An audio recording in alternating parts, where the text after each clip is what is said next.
Thank God it's Friday, everybody. Casey, look at Hank. He's actually kind of awake. We're in front of the octagon. It's my new name for the tent because it's an octagon. Sounds important, so why not?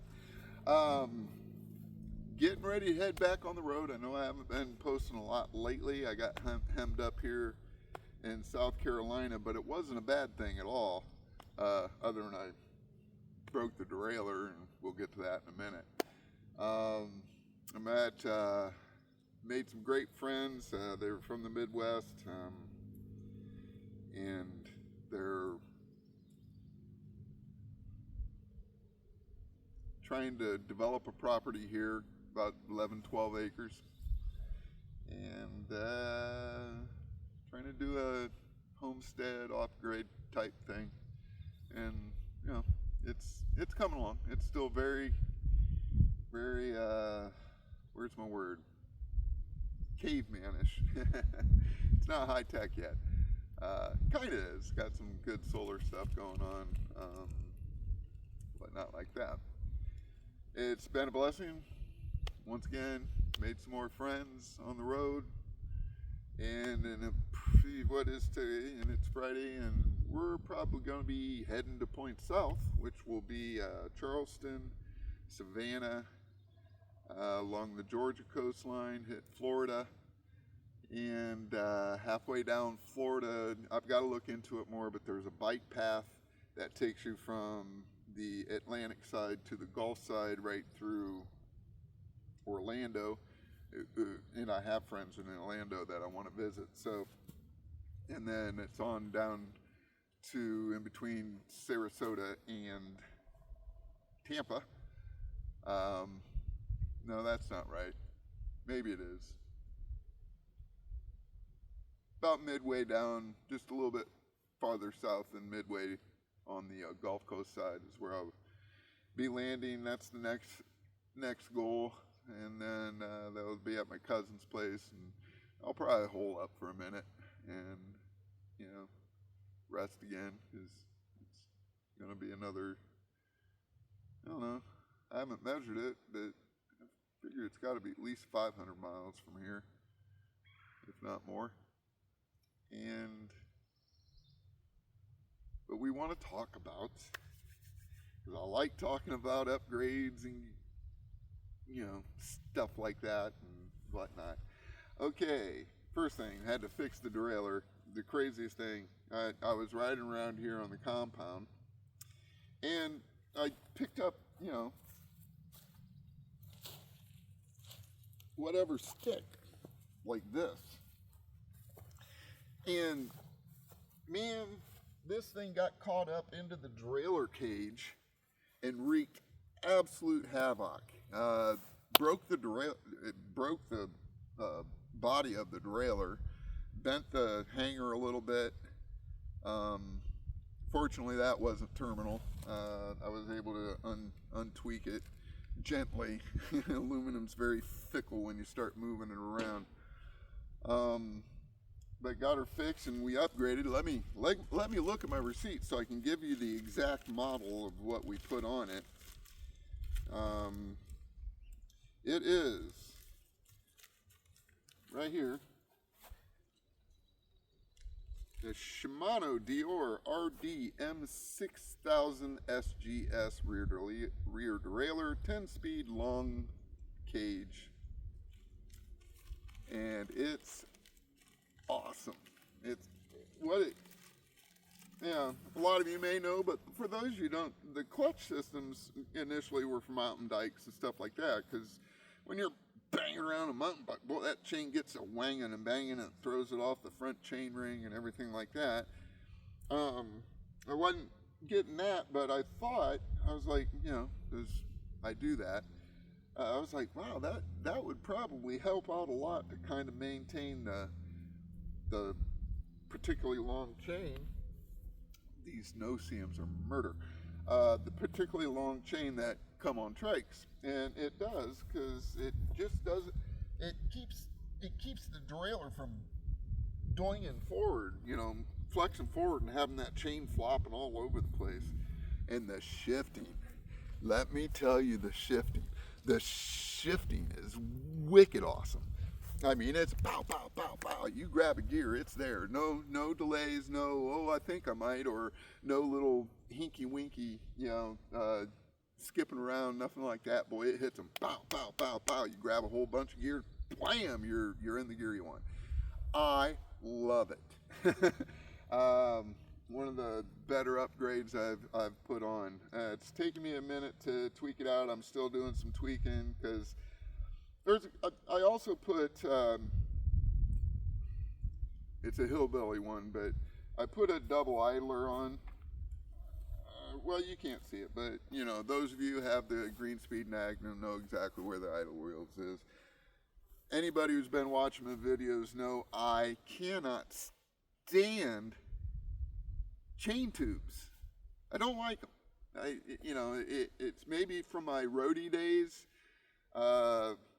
It's just, they collect dirt and they look goofy and kind of noisy, and all I can think of is that chain's just rubbing on it in there and causing friction and more resistance, and I just don't like them. So I try to get rid of them the best I can. It seems to be doing okay, but the chain, when you're all the way on the top cog, the big cog in the back, big gear in the back, loosens up just enough where it wants to kind of ride on the top of the handlebars.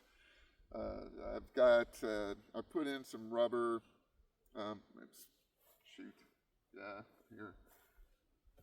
I got all kinds of piles of miscellaneous junk. This is an old, what appears to be a heater hose off of God knows what. It was a road find, but it's a nice kind of heaviest rubber, just like that. See, and rubber pieces like that come in handy to pad things, to there's also another, when you're all the way in high gears, it wants to rub right here too, so I'm going to put a piece right here too, just keep that clackety down to a minimum. The derailleur's great. I also had to get a new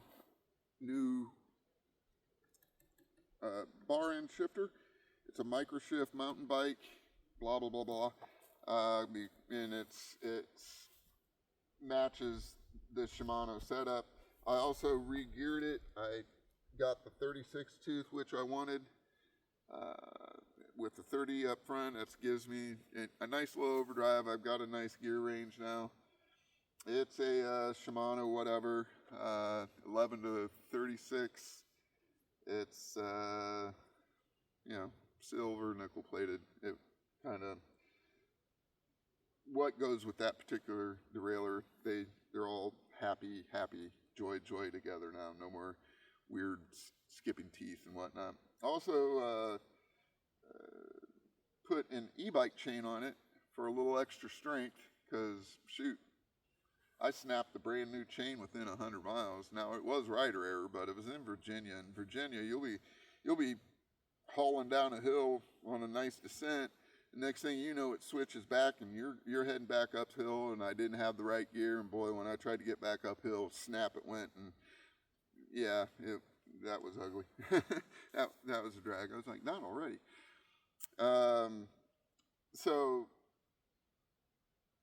on the Green Speed, I've got the drivetrain where I need it to be, because this is unloaded.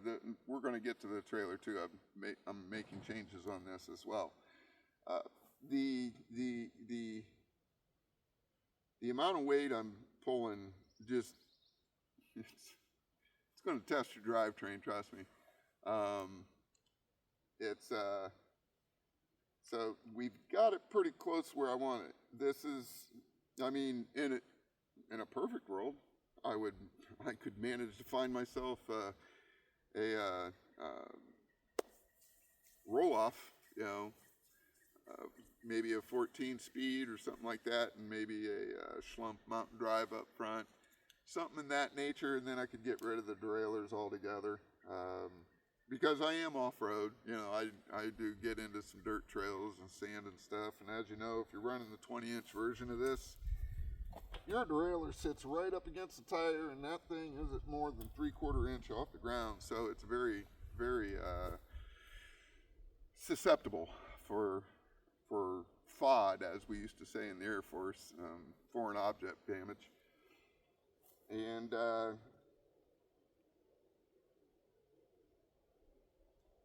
but it's working out great. And short of a roll off, I'm where I need to be on the drivetrain. So awesome.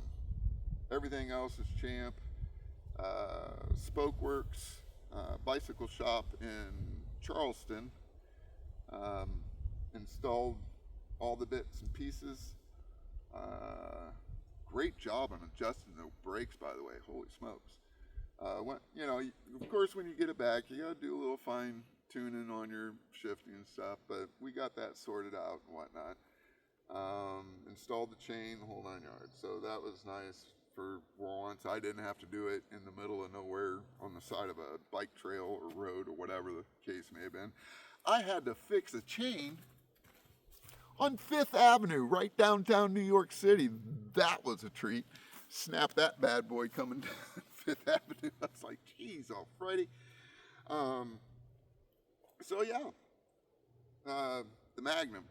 Yeah, they really are the SUV in the trike world. It's a burly thing, and this isn't the heaviest duty one because I'm not a great big guy at all. But I really wanted the frame.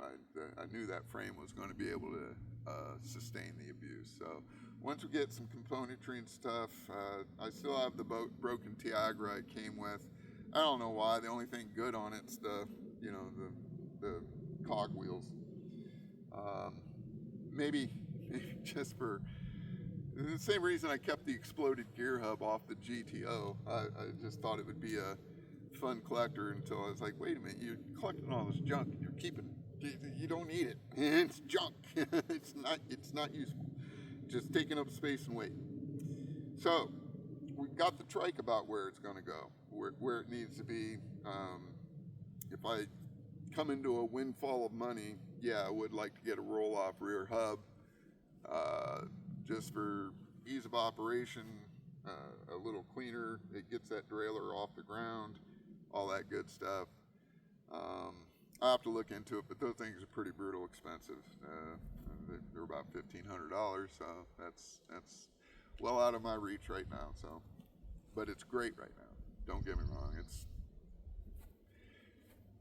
I recommend the Dior series Shimano's or the XTs. Boy, it's night and day as far as the shifting goes. They're so crisp. It's just like pop, pop, pop, pop in gears. It's just, there's no hesitations, no nothing. It's just like whammo, you got gears. So let's move on to our trailer here. Some of the things, new cage for Hank. That was the big one. His old cage is right off here on stage left, and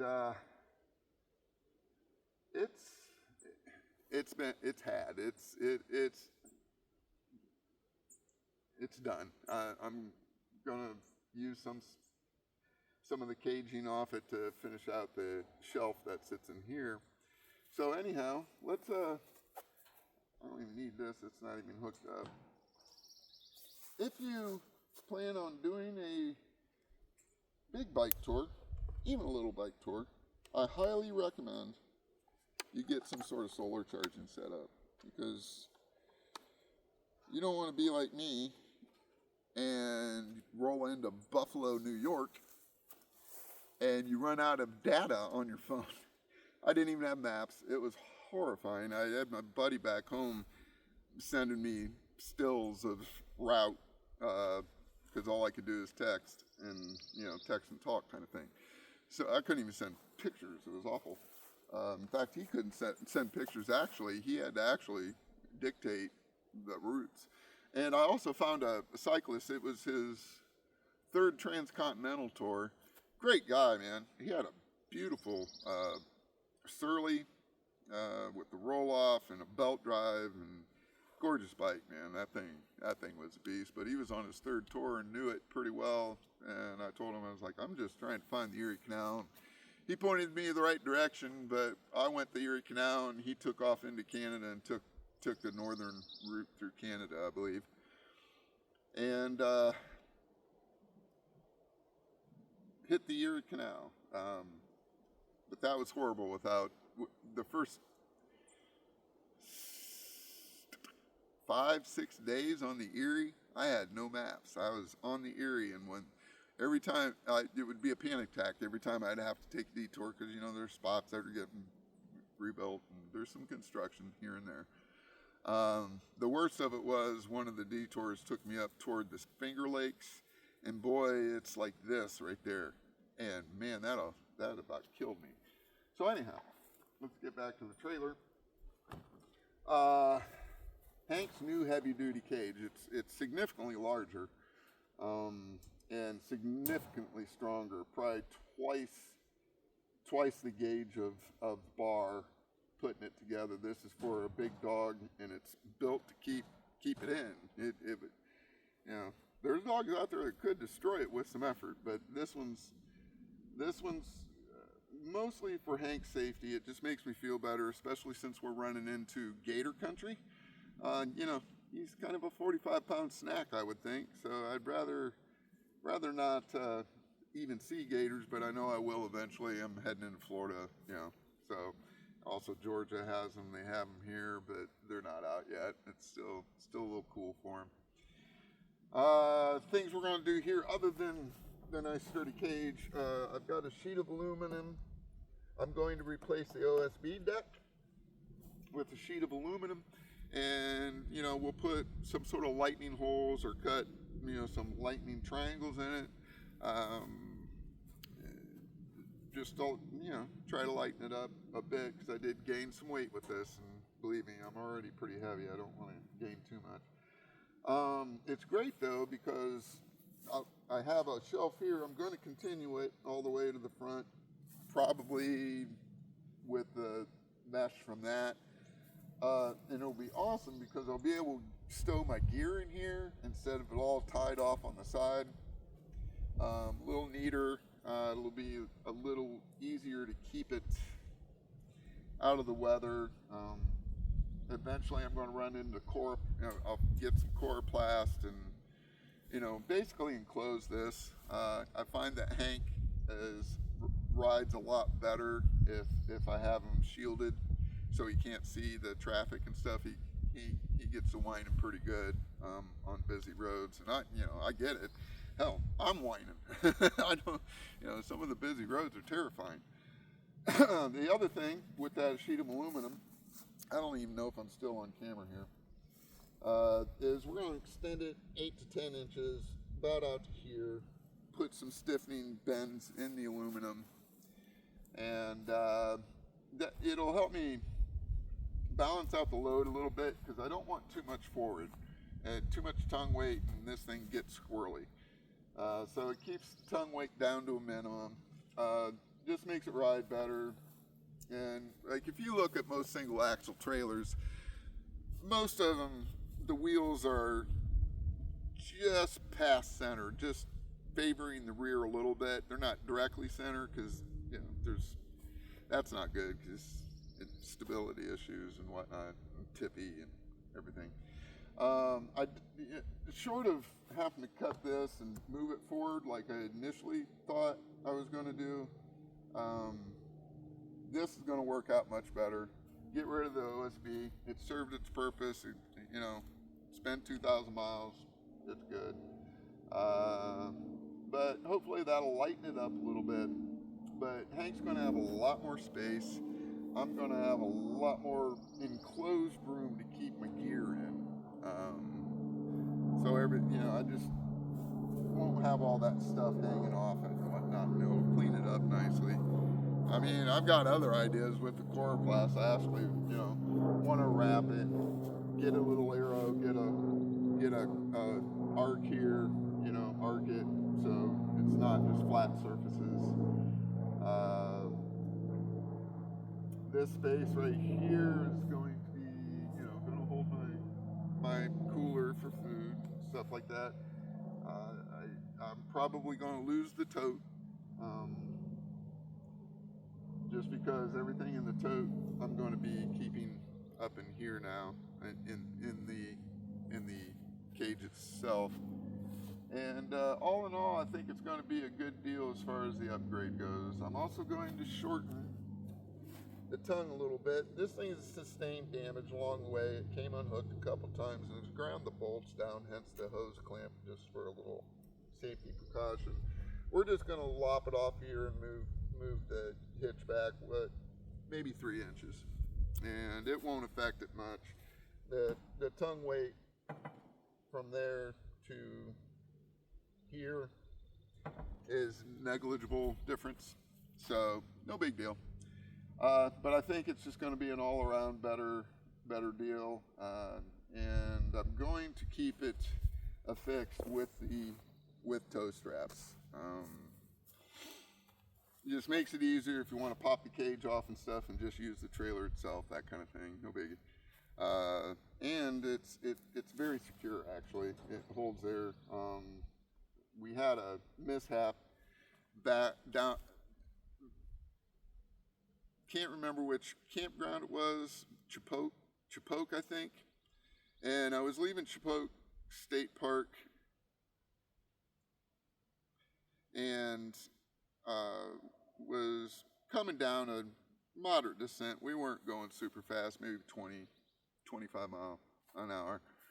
And there was a bridge, and went across the bridge, and there's no sign or anything that would tell you about the little bump at the beginning of the bridge. Well, that little bump disconnected the trailer from the trike. The trailer comes up, I look over, and the trailer's beside me. I was like, this is bad, and it veered off the road, dug into the dirt, and launched, endoed, and the whole, it ripped the mounting points clean out of the OSB, and came over, and the whole thing just blew apart. Hank was sitting there. He didn't hurt Hank, thank God. He was a little confused of why he was, everything went upside down, but another reason I wanted the heavier stuff. It's just a better deal for Hank. It's safer. That's about it. Eventually I'm going to find new wheels for it, and I'm going to upgrade the tires. I want a little higher pressure tire. Probably go with road tires next time instead of the knobbies, but they're Blackburns. You can pick them up. These you can pick up at Walmart on the cheaps, and they've been good tires. They wear okay. It's just, they're only 35 pounders. I'd feel a little better. It'd roll a little better down the road too, with a little heavier pressure and a different tread pattern. And if I get new wheels, new bearings, all that good stuff, anything to, give me a little less resistance. So that's kind of the update here. And since, everything's naked, you can kind of get a good idea of what's going on. Oh yeah, and I finally got my hitch set up where I want it. I've been slowly getting it down to where now it's directly bolted into the dropout instead of the little lift risers and stuff like that. Slightly changed some of the geometry. This I brought from here down to here. Still does its job. Keeps this from coming this way when you put weight on the hitch. I think I got rid of the P clamps here now because it's sturdy. It ain't going anywhere. This is pretty sturdy. Haven't come up with my way to affix it to the bar. Well, I've got a couple ideas, but right now it's just zip tied. It's okay. I'm going to throw another P strap. Not sure where, probably here, kind of to help with any kind of lift issues. It's, like I said, it's doing its job, and all the weight's going to hold it right here, easily keep from collapsing, and part of the fender spoke is helping holding it in place, all that good stuff. So that's kind of our update, and we've taken some of the slope out, so now it's flatter. I just got to make one more tiny adjustment. And this 6-week layover here, 2 weeks of it was waiting for parts to come in and having the bike shop, do their thing with it. 2 weeks at the national park across the road, and I've been here 4 or 5 weeks now. See, I got the national park. It was middle of January, and now we're tomorrow's March 1st. So I'm antsy. I'm itchy. I need to get back on the road. This has been an absolute blessing here. I've made some great friends. It's very likely after my tour I may come back here. I don't know. I've got thousands of miles ahead of me and a whole lot of new places to check out. I've already been to Texas twice. I know I'm not going to move to Texas. But I am antsy, and 6 weeks off is more than I needed. But my weight's up a little bit now. I'm back up to, and I just checked, I was 175. So that'll be a good start out weight. I'll be down in the low 60s by the time I get to my destination in Florida. I just can't eat enough food on the road. And you're burning calories hauling this load. You're burning a ton of them a day. I'm estimating anywhere from 4,000 to 6,000 a day. The nice part about that is you can eat with impunity. Now, granted, you want to eat good stuff, but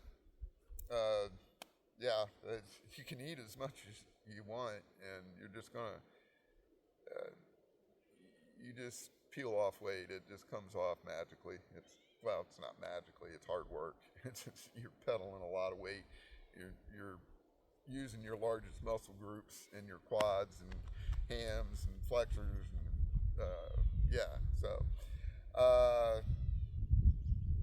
it gets your core in good shape too. And that I found shocking. I didn't think it would do as well on my core, but it does pretty good. So in the next couple of days, we'll be heading to Point South. Like I said, Charleston, Savannah, I'm really kind of excited to go see. Charleston, I've been in and out of. It's a neat town. Still a ton of history along here, man. These are the original states coming down through here. And the road right over here, it's about 300 yards that way. It really is a cool property. I like it a lot. Is the oldest road in America. It used to be an Indian trail back in the day, and it goes all the way from Maine to Florida. Now, granted, they built Highway 17, and it's over that way about a mile. And that's, but it parallels or swallowed up most of this trail. But what's out here, the sand road, is the original trail. It's been here for hundreds of years. I'm sure during the Revolution and Civil War, this was a main troop marching point. Certainly was a main commerce road. And I'm just into the history stuff. This is old history. This is going to the very beginnings.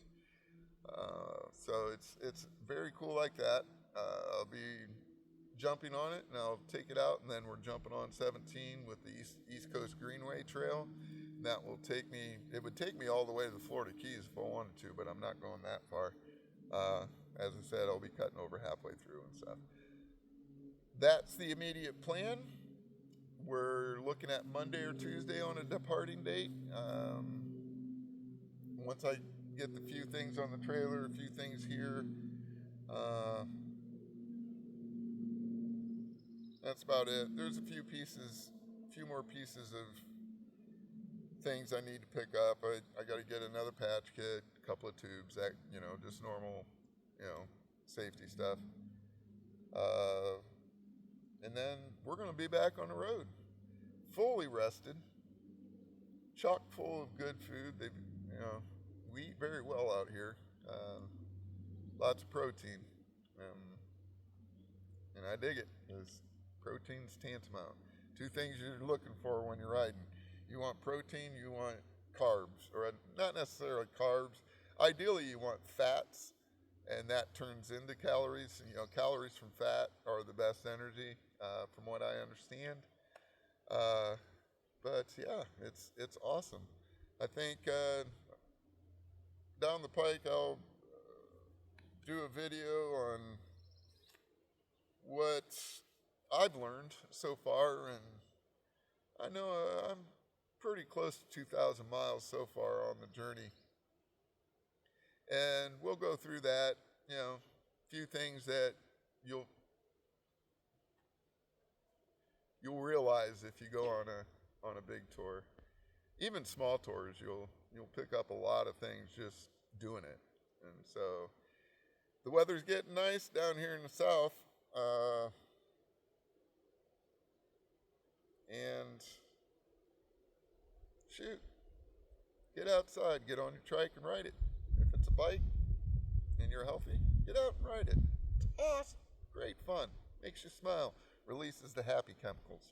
So, I'm Casey. Hank's over here, he's catching some sunbeams like he likes to do. And in a few days, we're going to be rolling south again. And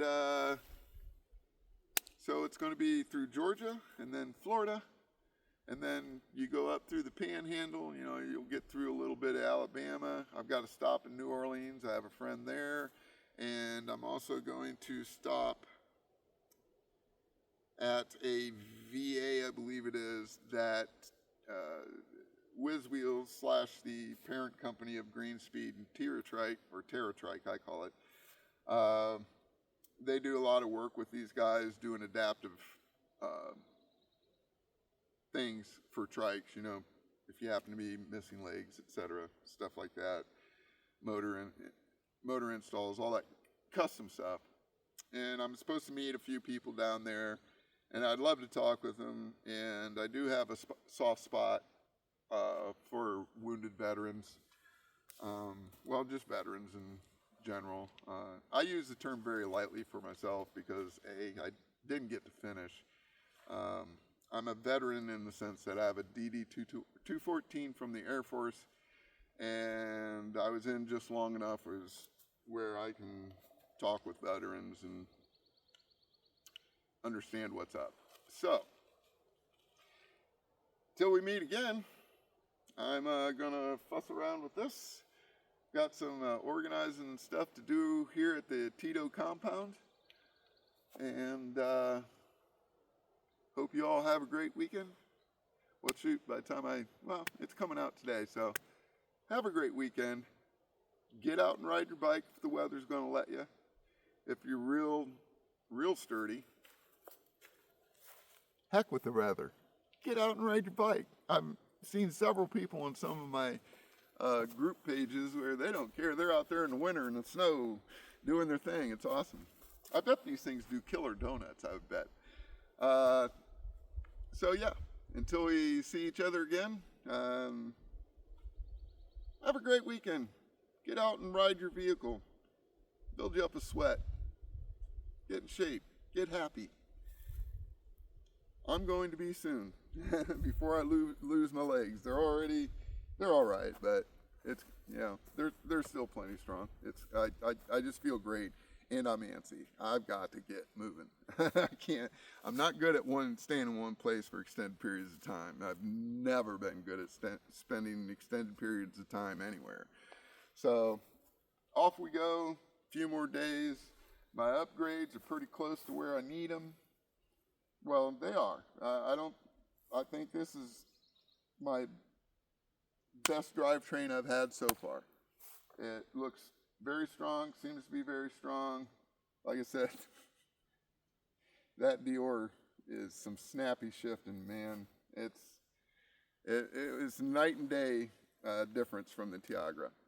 So, for Hank and I, all you out there, you know, all 190 whatever of you, we're trying. We're going to get to where we need to go. Oh, I have a great thing too. One of the friends I met here, he's much more adept at the tech stuff and making videos and cool stuff like that.